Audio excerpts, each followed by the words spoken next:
Oke, Assalamualaikum warahmatullahi wabarakatuh. Kita kembali lagi di mata kuliah Statistik 2 dengan materi kita kali ini adalah analisis korelasi.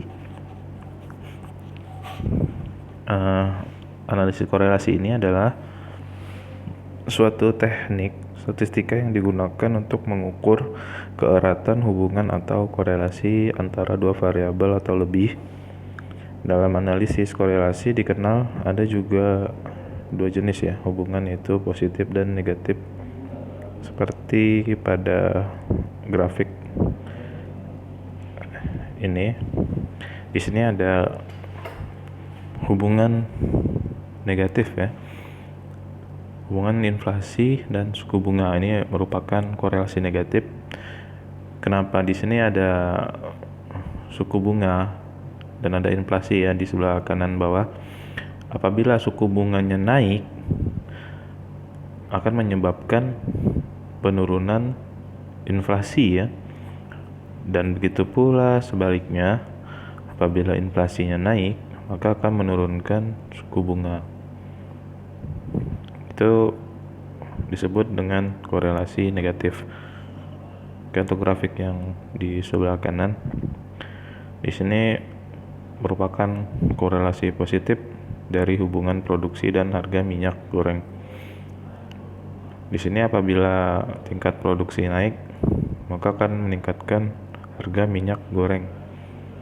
Dan begitu pula sebaliknya, apabila harga minyak gorengnya naik atau meningkat, akan menyebabkan tingkat produksi juga meningkat ya.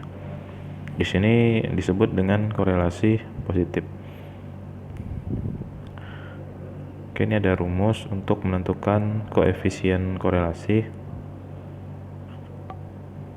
Koefisien korelasi ini rumusnya adalah R sama dengan N sigma XY dikurang sigma X dikali sigma Y dibagi akar N sigma X kuadrat dikurang sigma X. Ini setelah hasil baru dikuadratkan ya. Dikalikan N sigma Y kuadrat dikurang sigma Y. Nanti setelah hasilnya baru dikuadratkan.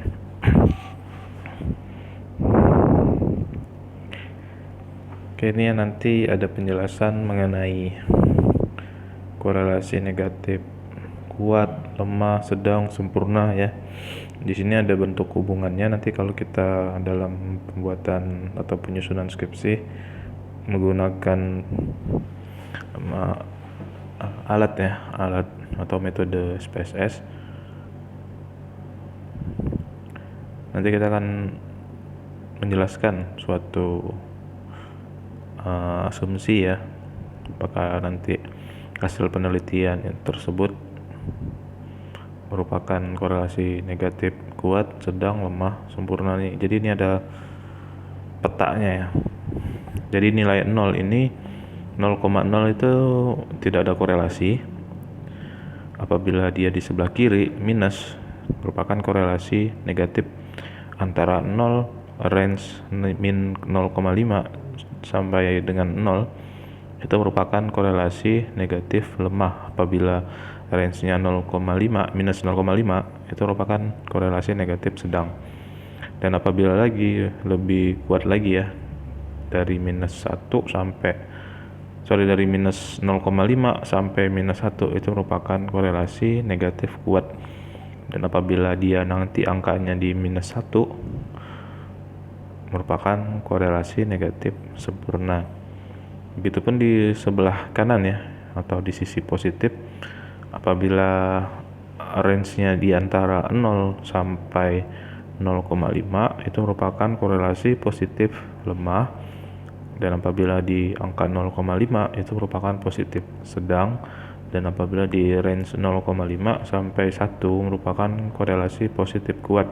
Dan apabila di angka 1 merupakan korelasi positif sempurna. Ini ada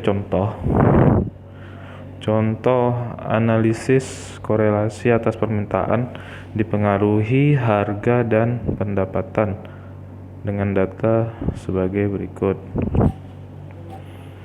Di sini ada tahun dari tahun 99 sampai tahun 2007. sebentar ya.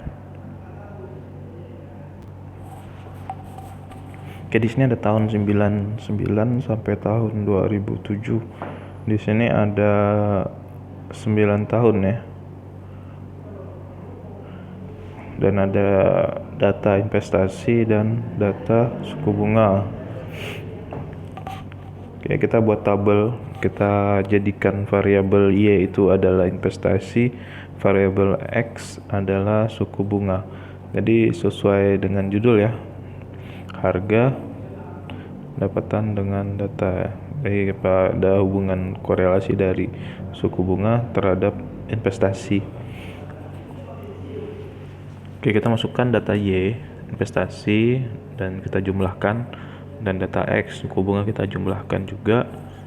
Suku bunga atau kita lambangkan sebagai X2 atau X kuadrat ya maksudnya. Jadi di data suku bunga kita kalikan dengan nilai yang awal ya, 19,25 kali 19,25 ya, dikuadratkan. Dan selanjutnya X kali Y ya, dari investasi dikali suku bunga, Y kuadrat, investasi dikuadratkan, ditotalkan ya, masing-masing kolom dijumlah. Kalau sudah, kita masukkan rumus koefisien korelasi atau R. R sama dengan 9 data ya, tadi N ya, rumusnya N kali sigma XY dikurang sigma X dikali sigma Y dibagi N 9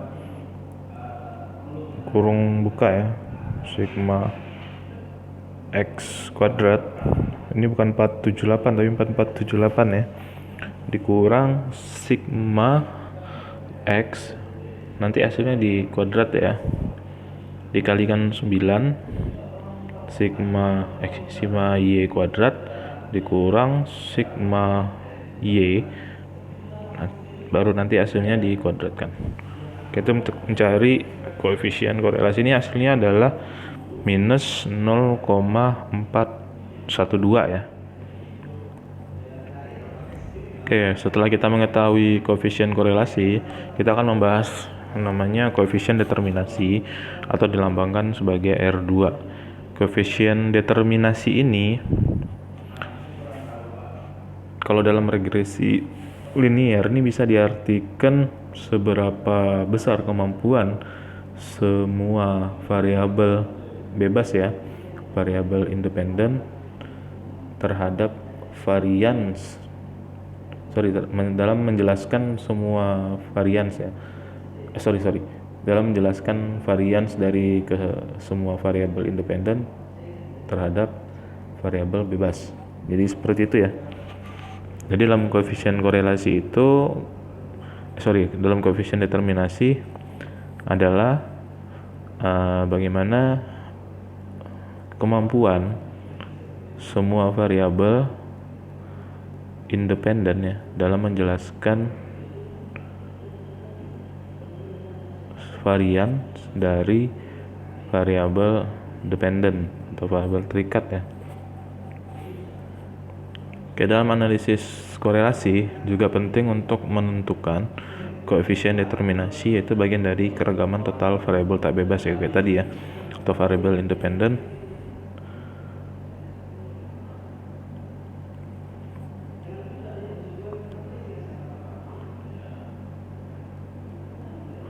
Variabel yang dipengaruhi atau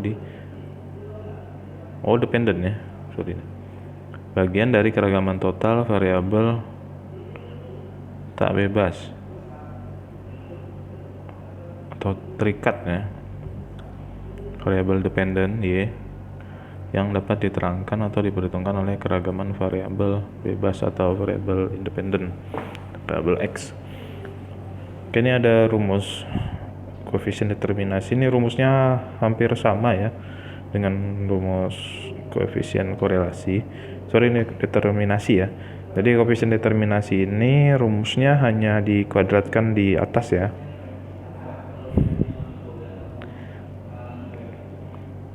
Untuk rumus sama. Oke, untuk rumus uji T sama dengan R akar N dikurang 2 dibagi 1 dikurang R kuadrat, di mana T adalah nilai T hitung ya, R adalah nilai koefisien korelasi, N adalah jumlah data pengamatan. Oke, ini kita ada contoh uji T untuk uji korelasi dari data permintaan dipengaruhi harga dan pendapatan. Ujilah apakah A nilai R sama dengan minus 0,412 pada hubungan antara suku bunga dan investasi, dan B R sama dengan 0,86 pada hubungan antara harga minyak dan produksi kelapa sawit sama dengan 0 pada taraf nyata 5%. Ini kita mengerjakan yang hubungan A aja ya. Oke, angka-angka pengujian, perumusan hipotesa. Hipotesa yang diuji ini adalah koefisien korelasi sama dengan 0. Korelasi dalam populasi dilambangkan dengan sedang pada sampel R. Jadi apabila 0, HO diterima ya. Apabila tidak sama dengan 0, HA atau H1 diterima. Di HO R sama dengan 0, H1 R dibagi tidak sama dengan 0. Yang kedua, taraf nyata 5% untuk uji dua arah. Karena ini dua arah, jadi 0,5 dibagi 2 ya. Jadi 0,025 dengan DF degree of freedom atau derajat bebas, N dikurang K. N itu 9 ya, data. K itu karena X dan Y variabelnya, jadi ada 2 sama dengan, jadi dikurang 9 kurang 2 sama dengan 7. Nilai taraf nyata adalah 0,025 dan DF-nya adalah 7. Jadi kalau dilihat dalam tabel T itu ada 2,36 ya. Saya tunjukkan bentar. Oke, ini ada tabel T ya. Tadi 0,025, di atas kita lihat ada 0,025. Kita tarik ke bawah karena tadi N dikurang K sama dengan 7. Jadi 0,25 dan di sekirinya angka 7 ya. Jadi ketemulah nilai sebesar 2,36462 ya. Oke.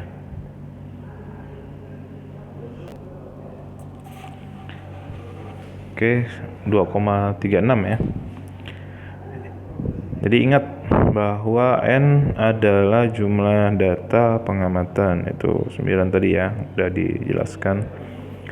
Oke, kita menentukan nilai uji T sama dengan R dibagi akar 1 dikurang R kuadrat. Ini yang kanan yang dipakai ya, rumus yang sebelah sini.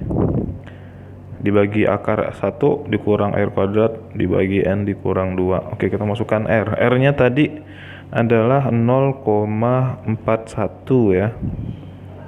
412, kita masukkan 0,41 aja. Dibagi akar 1 dikurang 0,41 di kuadrat dibagi 9 kurang 2 ya, sama dengan minus 1,21. Kita buat daerah kritis ya, 2,36. Tadi kita udah ketemu nilai T-nya 2,36 antara sebelah kiri dan sebelah kanan karena dua taraf nyata ya. Di sisi kiri minus 2,36, di sebelah kanan positif 2,36. Oke, kita ketemu tadi minus 1,21. Jadi di sini penjelasannya adalah daerah tidak menolak H0 untuk nilai T tadi minus 1,21, dan di sebelah kiri daerah menolak H0 dan di sebelah kanan di atas 2,36 juga daerah menolak H0. Jadi keputusan tersebut, nilai terhitung ini ternyata terletak pada daerah tidak menolak H0. Ini menunjukkan bahwa tidak terdapat cukup bukti untuk menolak H0, sehingga dapat disimpulkan bahwa korelasi dalam populasi sama dengan 0. Hubungan antara tingkat suku bunga dan investasi ini lemah dan tidak nyata. Oke, sekian dari saya. Wabillahi taufiq wal hidayah. Wassalamualaikum warahmatullahi wabarakatuh.